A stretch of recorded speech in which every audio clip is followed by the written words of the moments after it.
What's up, everybody? Welcome back to Wrestling Decoded, and today we're opening a time capsule. February 23rd, 2002, a wrestling promotion nobody had heard of held its very first show in front of about 500 people at a recreation center in Philadelphia. Almost nobody in that building had any idea they were watching the beginning of something that would eventually produce four-time WWE champions, AEW world champions, and a genuine influence on how modern wrestling gets built from the ground up. That promotion was Ring of Honor. That show was The Era of Honor Begins, and today we're checking every name from that original card against where they actually are right now, more than 2 decades later. Let's get into it. If you're into these then versus now deep dives on wrestling history, that's exactly what this channel does. Go ahead and subscribe now before we start. The main event of that very first show was a three-way match between Low Ki, a young independent talent named Bryan Danielson wrestling under the name American Dragon, and Christopher Daniels, 3 men who'd go on to be remembered as the founding fathers of the entire promotion. It's worth pausing on that main event choice for a second, because ROH's very first booking decision tells you everything about what the company was trying to be from day one. Not the biggest names available, not established stars, but 3 of the most technically gifted independent wrestlers in the country, given the freedom to just go out and have the best match they possibly could. Danielson's path from that night is genuinely the most extraordinary in all of wrestling. He spent years building a reputation as ROH's most decorated technical wrestler, developing the reputation that would eventually define his entire career before signing with WWE and becoming Daniel Bryan. He won the WWE Championship 4 separate times, headlining WrestleMania Tactics in one of the most beloved underdog stories the company has ever told, an emotional payoff that felt like it stretched all the way back to those early ROH years when nobody outside the hardcore wrestling audience knew his name.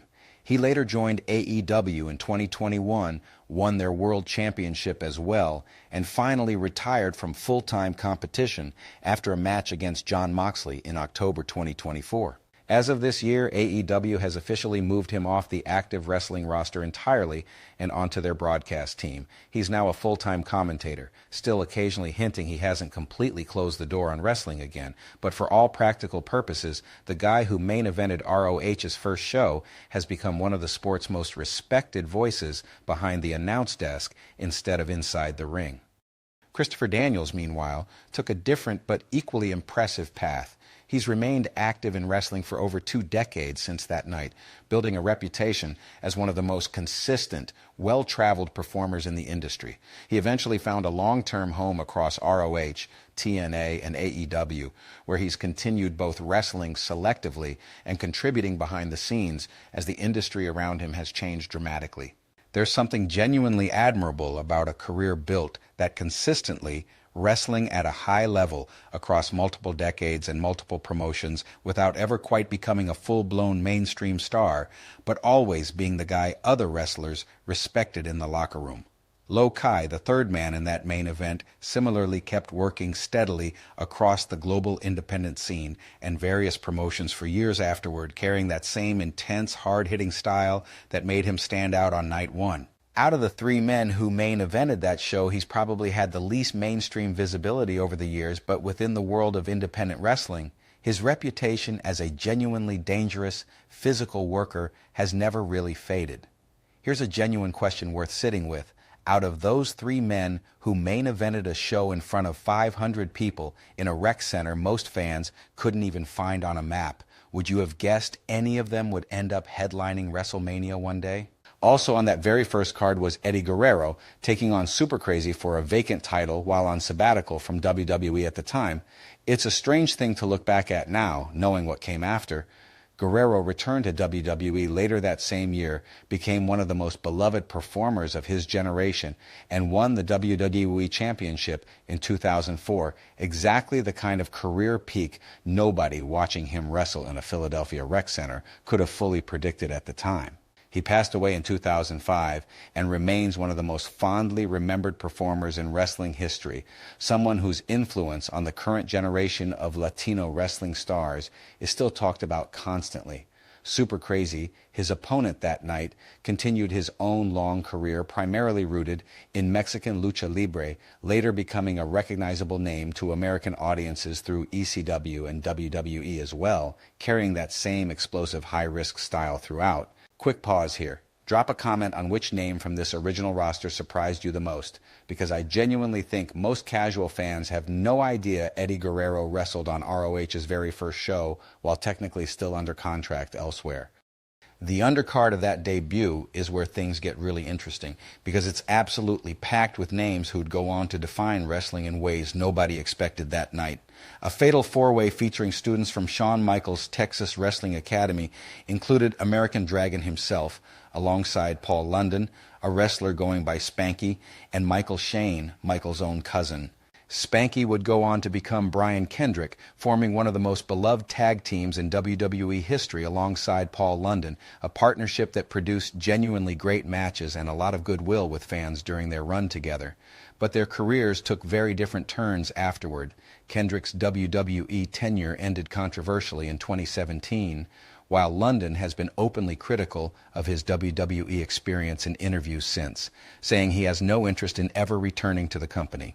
Michael Shane eventually found a home in TNA under the name Matt Bentley, continuing to wrestle for years afterward, carving out his own separate identity away from his famous cousin. Homicide, who wrestled that night as part of the Natural Born Sinners, went on to become one of the most respected hardcore-style workers of his generation, eventually finding real success in TNA as part of the Latin American Exchange faction and remaining a fixture of the wrestling world for years. The Amazing Red, who opened the show against Jay Briscoe, carried his high-flying style through a long career that included a notable run in TNA's X Division, becoming known as one of the most gifted aerial performers of his era, someone whose highlight reels still circulate among fans who appreciate that kind of high-risk, acrobatic style. And that connects to maybe the most quietly influential detail buried in that very first show. Jay Briscoe was on the card that night too, accompanied by his brother Mark. The Briscoe Brothers would go on to become arguably the single most important tag team in Ring of Honor's entire history, main eventing the promotion for the better part of 2 decades and helping define what ROH actually stood for as a brand, blending hard-hitting Southern wrestling tradition with the more technical, cerebral style the promotion had built its early reputation on. Jay Briscoe passed away in a car accident in January 2023, a loss the entire wrestling community still feels deeply, one of the genuine tragedies of this era's history. Mark Briscoe has continued wrestling since, carrying that legacy forward, including an emotional tribute match in his brother's honor at ROH's Final Battle event alongside Bryan Danielson himself, bringing this entire story full circle in a way nobody could have possibly scripted back in 2002, connecting the promotion's very first show all the way to one of its most emotional recent moments. So, here's what's actually remarkable when you step back and look at this entire roster together. A 500-person show in a Philadelphia rec center built on essentially no budget and almost no mainstream attention whatsoever ended up seeding an entire generation of wrestling's most important names. A future 4-time WWE champion and AEW world champion. A future WWE Hall of Fame caliber performer whose career ended in tragedy far too soon. Multiple wrestlers who'd go on to define entire divisions across WWE, TNA, and AEW for the following 2 decades of wrestling history.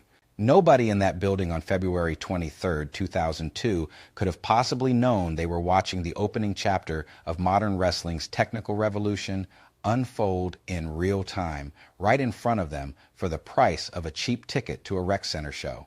That's honestly the part of this story I find most compelling, the more I dig into it. Wrestling's biggest eras rarely announce themselves when they're actually happening. They look, in the moment, like exactly what this was, a handful of hungry, underpaid, mostly unknown wrestlers doing everything they could in front of a few hundred people, with absolutely no guarantee any of it would matter to anyone beyond that room. It took years, sometimes decades, for the actual significance of that night to become obvious.